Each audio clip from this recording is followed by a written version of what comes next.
Oh my gosh, I cannot believe it's already October. Yes, I know I was supposed to change this sign and I forgot, but you know what? It's fine and we're rolling with it. Hi, I'm Ann. Welcome back to my channel. If the quality of the camera looks slightly different, it is because we recently just bought my husband a new phone and it has a lot higher quality than my camera. So I wanted to test it out, even though usually he's at work when I'm filming, so his phone would not be available when I'm usually filming.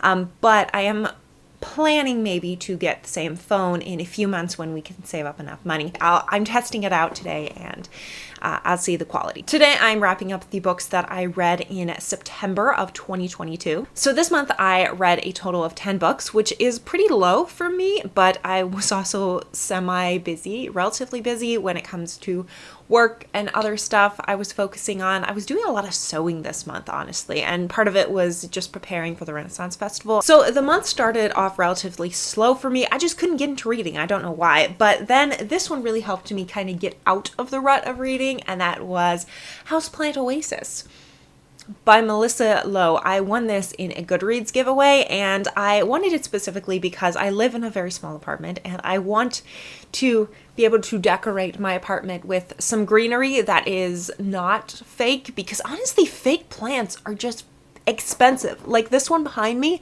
I got 50% off at Hobby Lobby and it was still like, I think $40, and this was like the cheapest I could buy.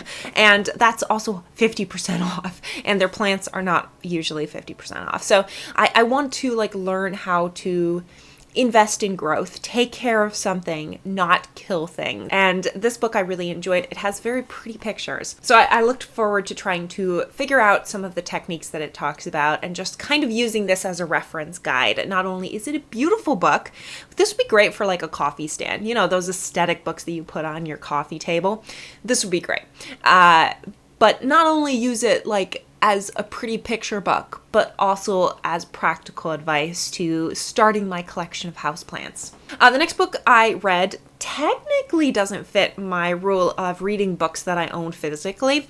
However, I'd started it, and usually just every day I try to read a little bit of a Catholic book. And the last couple months I've been reading just little bits, little parts of the Revelations of St. Bridget by Bridget of Sweden, first published in 1492. So she was from the late Middle Ages. The book is really interesting. My mother owns a copy, which is why I don't currently have it, because I gave it back to her, but it was a really interesting meditations on kind of the feelings that like Mary went through, for example, watching her son be persecuted and killed on a cross. But like if you've read a lot of the scriptures, it probably won't be surprising to you, but it gets a little bit deeper.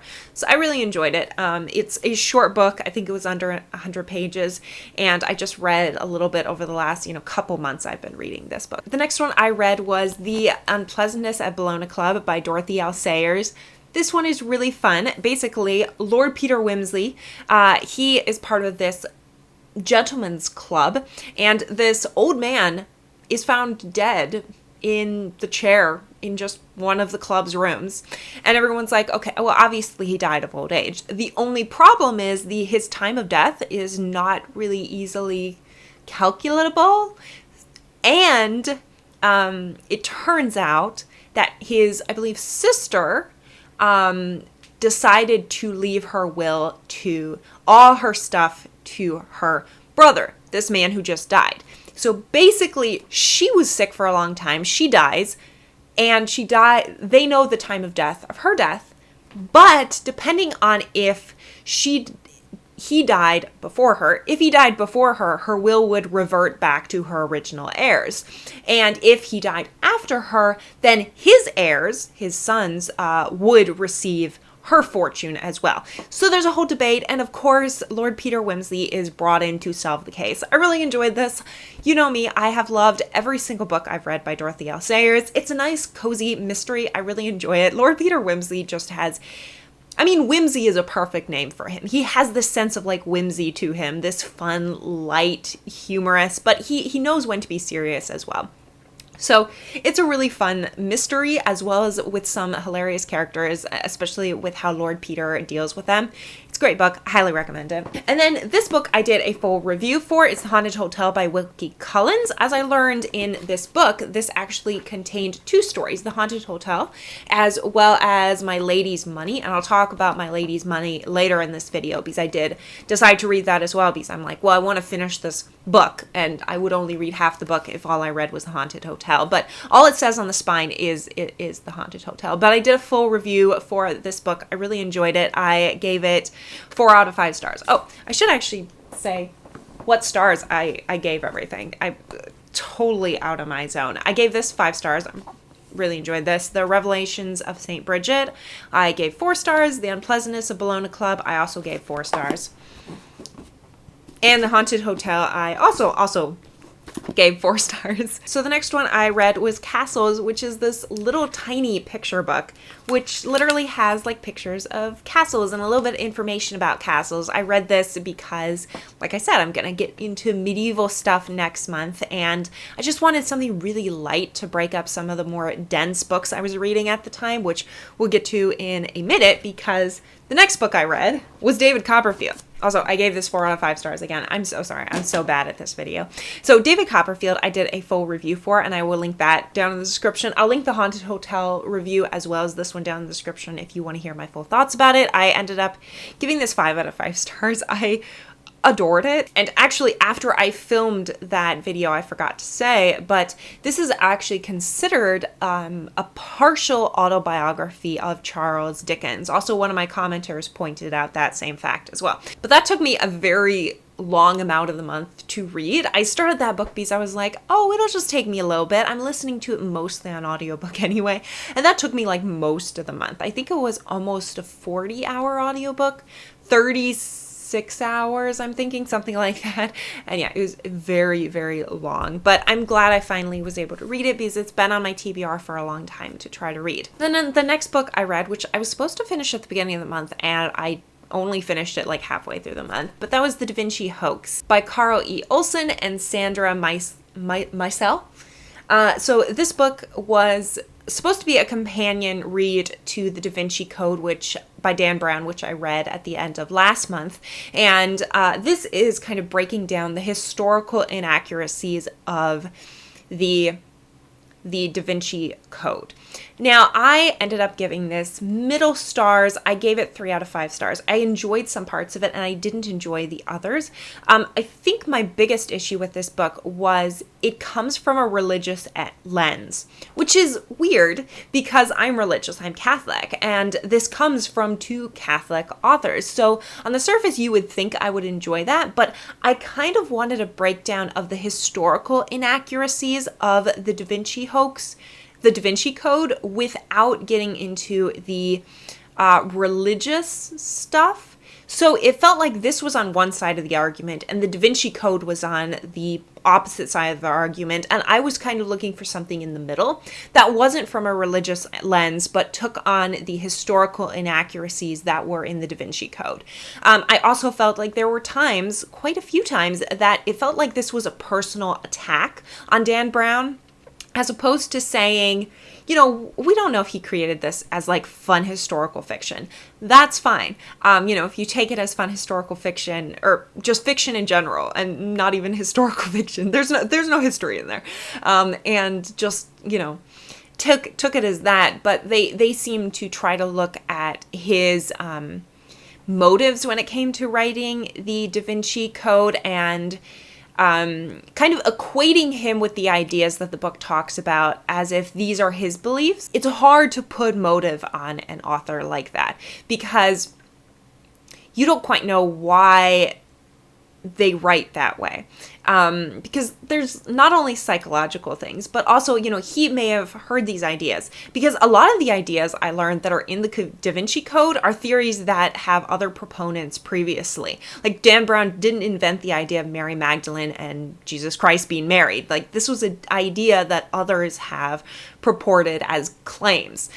So it's not like I think Dan Brown should have been as attacked as much as he was in this one, almost ad hominem attacks. And instead I would have liked the ideas that are in the book to be more the focus as opposed to him as a person. Just personally, my thoughts. However, when it came down to like actually looking at historical details, looking at primary sources and secondary scholarly research that has been done in the modern day, I really loved this book for like when it got into the historical stuff, when it put aside more of the religious arguments as well as more of like the Dan Brown arguments. I love this book. That's why I gave it in the middle, 3 out of 5 stars, because some of the things were exceptionally done in this book. The detail of research, the different arguments they make as to why, this didn't happen in history the way it is presented in the Da Vinci Code. I really enjoyed that, and it made all sense when it came to the historical stuff. The next book I read was Sleeping Murder by Agatha Christie. This, I gave it 5 out of 5 stars. So it is a Miss Marple book. Like I've noticed with most Miss Marple books I've read, is she is very much a secondary character, and another character is in the forefront. So this young woman who comes from New Zealand, she was raised in New Zealand, she and her husband buy a house in the English countryside. And she starts to have like flashbacks as if she lived in this house before. And she finds out that she did indeed. Her father and her stepmother and her lived in the house when she was very, very young. And her stepmother kind of vanished and nobody knows what happened to her. So she and her husband start to kind of unravel what happened 18 years ago, and they also befriend Miss Marple, and she helps them along in this case. So that's what the book is about. I really enjoyed this book. Gave it 5 out of 5 stars. It was such a fun mystery. Gwenda Reed is the main character, so her and her husband are more the main characters than Miss Marple, but of course Miss Marple solves it in the end, and I love the solution. As always, usually with Agatha Christie books, I don't see the solution coming, so I enjoyed it.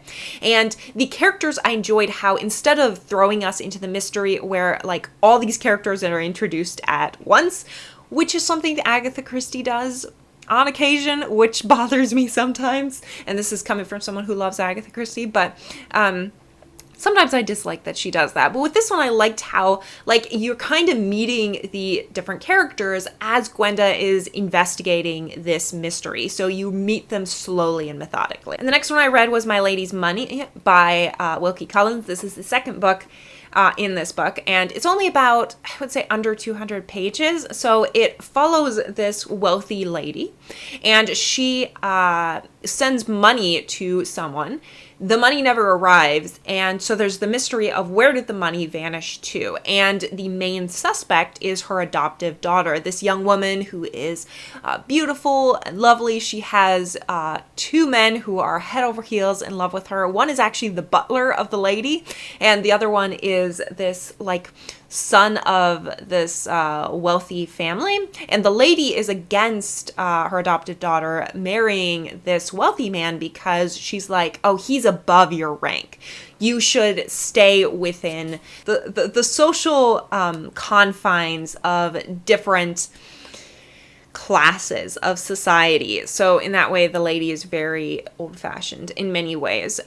So, you know, there's that side of the drama, the romance, who will she end up with? And then there's the mystery of who stole this money.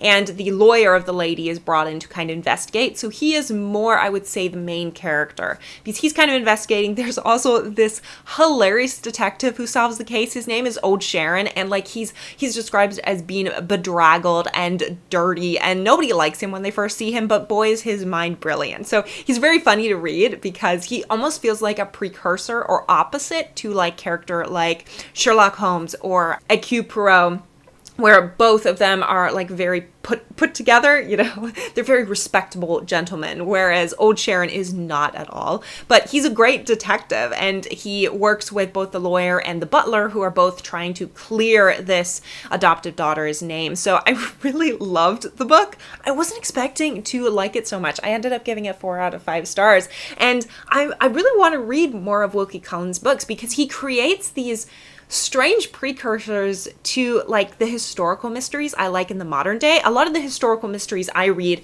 are like part romance and then part mystery, and that is what I really got into in my teens and early 20s, was reading all these like historical cozy mysteries series. I would recommend this book, especially since it's relatively quick to pick up and it makes me want to read more of Wilkie Collins' books, because so far I've enjoyed all of his that I've read, but he does have a very specific style, and if you don't like that style, you probably won't like most of his books. Now we get to a big whopper. This is history. From the dawn of civilization to the present day.